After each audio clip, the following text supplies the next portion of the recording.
Hello everyone, hope you all are doing good. I welcome you all to my channel Hilda Crafty. When it comes to gardening, hanging baskets are a great option when you have space shortage. I have a video on 5 hanging plants for beginners. You can check this video, link in the description box and in the I button above. Hanging baskets are made of plastic, and when we use garden soil, it makes the baskets very heavy. Mud has a lot of weight, and when we water plants, that makes it all the more heavy. So in today's video, I'm going to share how I make soilless potting mix for my hanging baskets. I didn't have hanging baskets, so I ordered these from Amazon.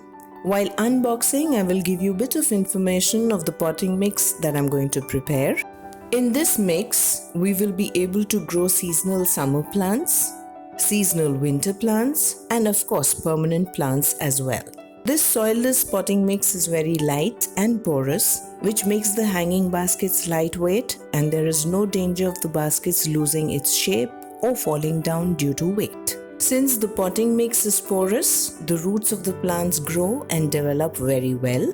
I ordered 4 baskets and I love the colors of all 4. It is very important to have holes at the bottom for excess water to drain out.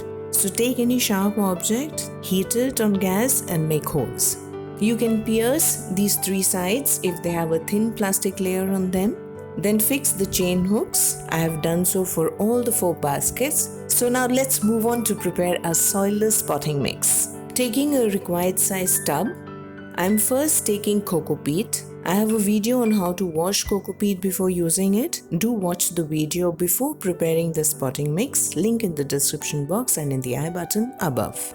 Here I'm using this container as measuring cup. Now taking 1 part of this washed and well dried coco peat. Now we take 1 part of perlite.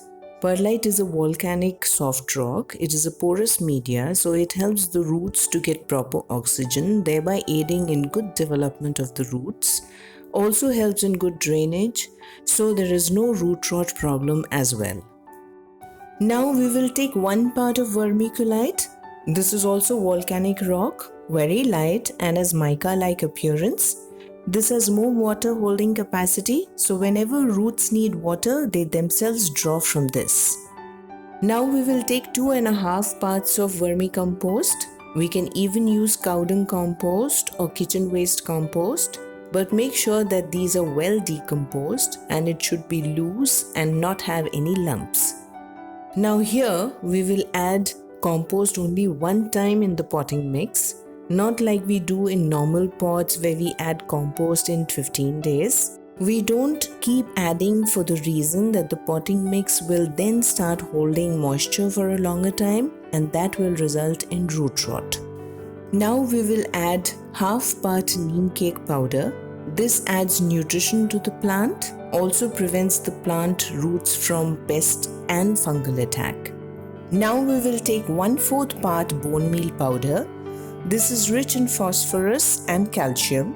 Phosphorus helps in making the roots strong and also aids in root development and even helps in the development of new branches. Calcium prevents the flowering buds from premature falling. This is a slow release fertilizer. So now let's mix all together, and just by looking in the video you can get an idea of how light this potting mix has turned out to be.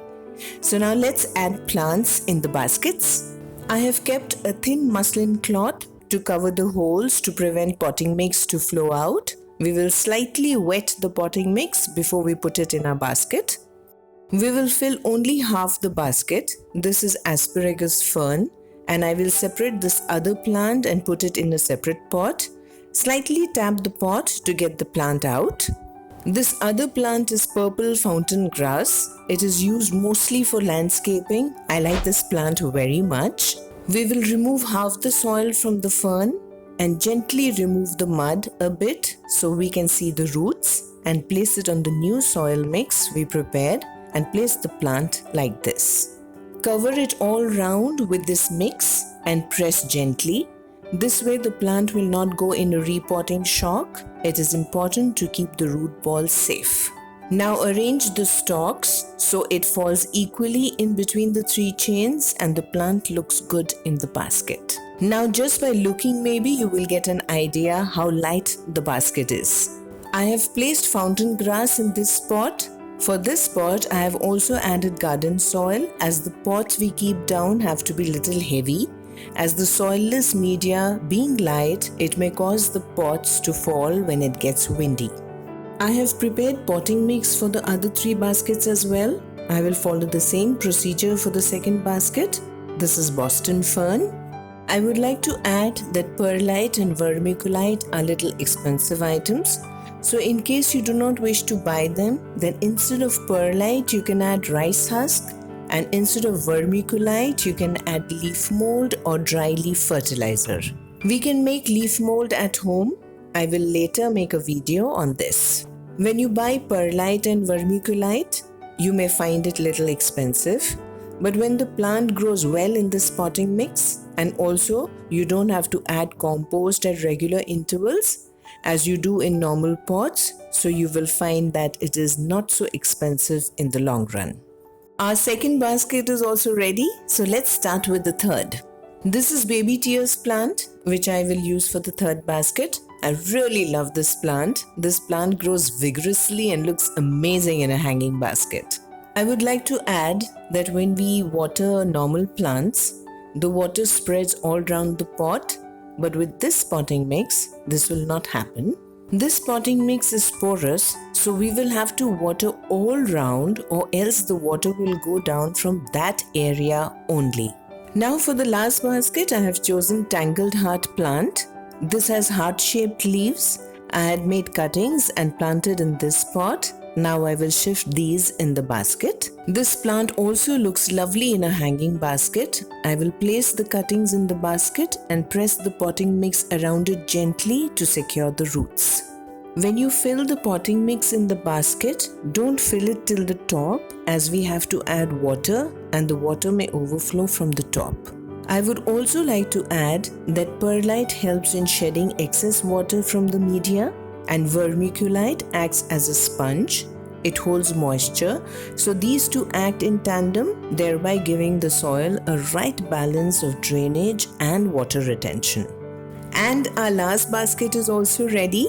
I didn't have place to hang the baskets, so I used a bamboo and hung it from the first floor and tied all the 4 baskets on it, just as you can see in the video.